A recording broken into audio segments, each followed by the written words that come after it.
এ ঠাডা মারা শুরু হয়ে গেলে কান্নাকাটি শুরু করবেন। আমরা ঠাডার দোয়া পড়ি লা ইলাহা ইল্লাল্লাহ লা হাওলা ওয়ালা কুওয়াতা ইল্লা বিল্লাহ। আরো কত দোয়া আছে, তুই সিটিং না এটা কনগারেজ তুই আনছ কিতাবের নাম, অসুবিধা কি, এটা তো বালা দোয়া কিতাবের নাম। তোমার রসুল এটা শিখেছিনি লা হাওলা ওয়ালা কুওয়াতা লা বুকু শব্দে বুকু শব্দে, এটা কোন কিতাবে আছে? ও মা গো, এই কিতাবের নাম কি? ও মা গো।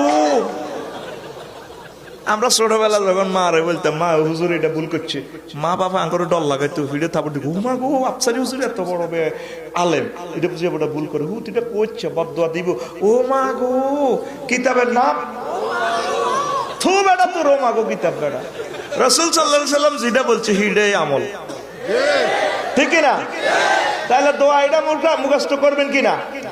আপনার এই দেহ নামক বিল্ডিং এ দোয়াটা সংযোগ রাখবেন। আমার নবী আল্লাহ থেকে সব কথা বলে, তুফানের দোয়া সব দোয়া হুজুর শিখাই দিয়েছে। আল্লাহুম্মা লা তুহলিকনা বিআযাবিকা ওয়া লা তাকতুলনা বিগাযাবিকা। এই দোয়ার বরকতে মিকাইল ঠাডা মারলে আরেক সাইডে যাইবে, ওই আল্লাহর নবীর সুন্নতের বরকতে আল্লাহ আপনাকে সেভ করাইয়া দিবে।